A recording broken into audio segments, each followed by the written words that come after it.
بسم الله الرحمن الرحيم. السلام عليكم ورحمة الله وبركاته. ازيكم حبايبي عاملين ايه؟ اللهم صل وسلم وبارك على سيدنا محمد وعلى اله وصحبه وسلم.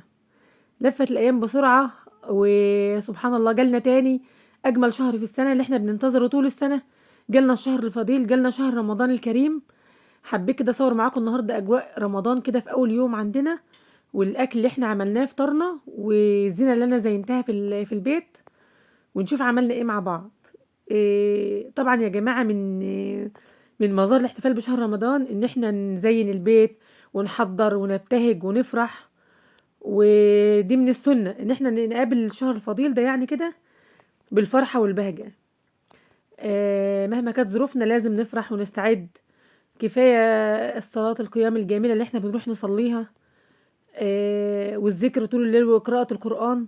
يلا بينا نبدأ مع بعض ونشوف الفيديو الجميل ده عملناه ازاي، واوريكم الزينة اللي انا زينتها في البيت.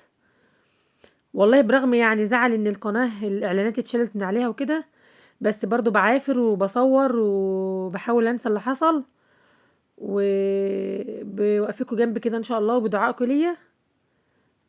كل سنة وانتم طيبين يا حبايبي. اللهم صل وسلم وبارك على سيدنا محمد وعلى اله وصحبه وسلم.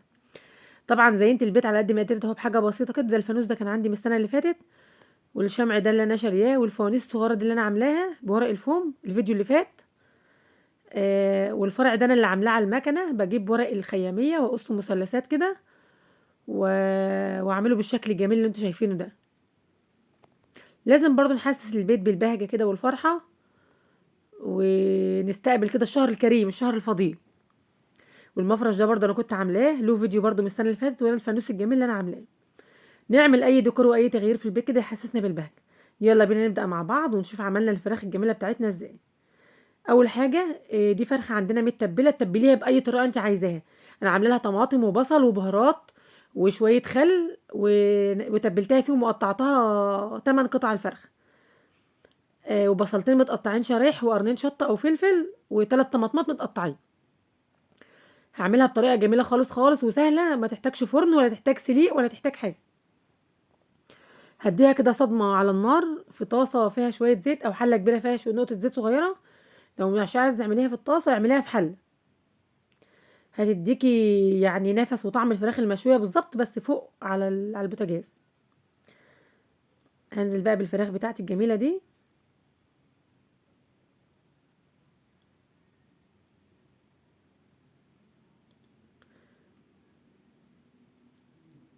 هديها بقى تقليبة كويسة كده من ناحيتين الاتنين، واتأكد ان هي احمرت كويس و... وخدت الصدمة بتاعتنا. طبعا هي متبلة وعليها البهارات بتاعتها كلها. خلاص الفراخ بتاعتي احمرت وخدت الشكل الجميل، هي هنزل عليها بالبصل اللي انا مقطعاه شرايح. طبعا اول يوم يا جماعه رمضان ما بناكلش، يعني بنبقى لسه كده ما بناكلش كتير صراحه. فاعملي اكل خفيف اول يوم، مع ان احنا اول يوم بنعمل اكل كتير يعني. عاده بقى عاده عندنا. خلاص هنزل بالبصل واغلغله كده في قلب اللحمه، وما يدبل كويس هنزل عليه بالفلفل. دول قرنين شطه هم، او قرنين فلفل اللي عندك يعني. خلاص ادبل برضو هي بس الطاسه جت ضيقه شويه عليا، لان الفراخ كانت كتير. انا كنت طول عمري بعمل نص فرخه في الطاسه دي على قدنا يوم بيوم كده، فانا قلت اعمل اكل يكفينا يومين المره دي يعني. فالطاسه جت ضيقه عليهم شويه. بس طريقه الفراخ دي روعه روعه، انا بعملها بقالها مده، ومنها تحمير ومنها سوا وكل حاجه. ما بتحتاجش بقى اي حاجه تانية، لا فرن ولا تحمير ولا حاجه. والله وطعمها زي السكر، جربوها وصدقوني مش هتندموا. انزل بقى بالثلاث طماطمات بتوعي المتقطعين برضو شرايح، والبهارات بتاعتي بقى كده كده. الفراخ متبله بس انا محتاجه اتبل خضار. دي كانت بهارات شوي عندي وملح وفلفل وشويه شطه. اي بهارات جميله عندك عايزه تحطيها حطيها. خلاص كده الخضار بتاعي كله دبل وقلبته في الفراخ كويس. البنات يا جماعه لسه بتعلم. اعملي كده لو انت وجوزك بس لسه، اعملوا على قدكم كده منابين في الطاسه كده جمال. والله هتدعي لي لو عملتي بالطريقه دي. كوبايه بقى ميه مغليه صغيره، كوبايه صغيره خالص، واسيبها بقى تتغلغل في الفراخ، وهدي النار واغطي عليها بقى واسيبها. ممكن اقلبها تقليبه كمان بعد ربع ساعه ولا حاجه واسيبها بقى. هدي النار خالص واسيبها. هعمل بقى معاكم كمان رز معمر يا جماعه. اللي ما عملش رز معمر خالص يا جماعه، البنات لسه بتتعلم. كيلو رز له 2 كيلو لبن، نص كيلو رز له كيلو لبن. طيب معلقتين سمنة حلوين كده، امسكهم في الرز واقلبهم كويس، ومعلقة ملح. ده يا جماعة حوالي كيلو وشوية رز، حاطه له برضو 2 كيلو لبن. طيب اقلب السمنة كويس ومعلقتين زيت ومعلقة الملح في قلب الرز اللي انا غسلاه ونقعاه، واللبن بتاعي بيغلى اهو. هو فيه بس صفار كده عشان كان كيلو بقري وكيلو جاموسي.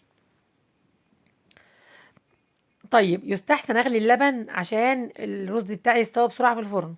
طيب لو انا ما عنديش الكميه كلها لبن، ممكن احط نص كيلو شوربه وكيلو ونص لبن. الشوربه يا جماعه بتخليه حلوه جدا جدا جدا. عايزه تحطي برضو لبن، كده كده احنا غاسلين الرز ونقعين. خلاص كده الرز المعمر اتعمل باسهل طريقه، حطه في الفرن. البلح بتاعي بقى كمان اهو غسلاه ونقعاه وحط عليه سكر. طيب احنا بنحط له بقى اضافات جميله كده. جوز الهند البشر الجميله دي بتخليه نفسه كده جميل، تدي للبلح طعم روعه. لو ما عندكيش البشر ده حطي جوز هند عاديه. كمان الموز مع البلح ميكس كده يعني بيبقى حاجة روعة. طول عمري باعمله كده، وعاملة له فيديو مخصوص السنة اللي فاتت أول ما فتحت القناة.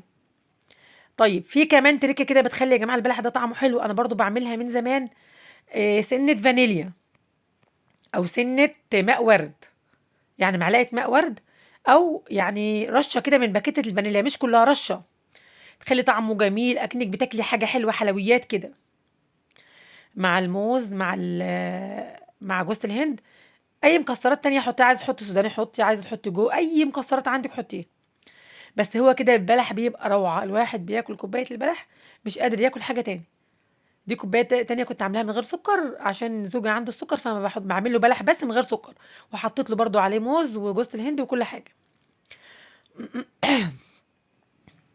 وده يا حبايبي شكل الفطار بتاعنا اهو بعد ما خلص. الفراخ الجميله والبلح، وعملت سلطه كمان.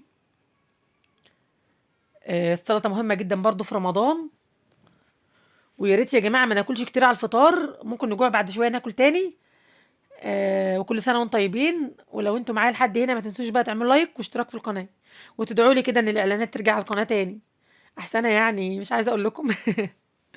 حسيت ان تعبي كده، تعبي السنين دي كلها راح على الارض.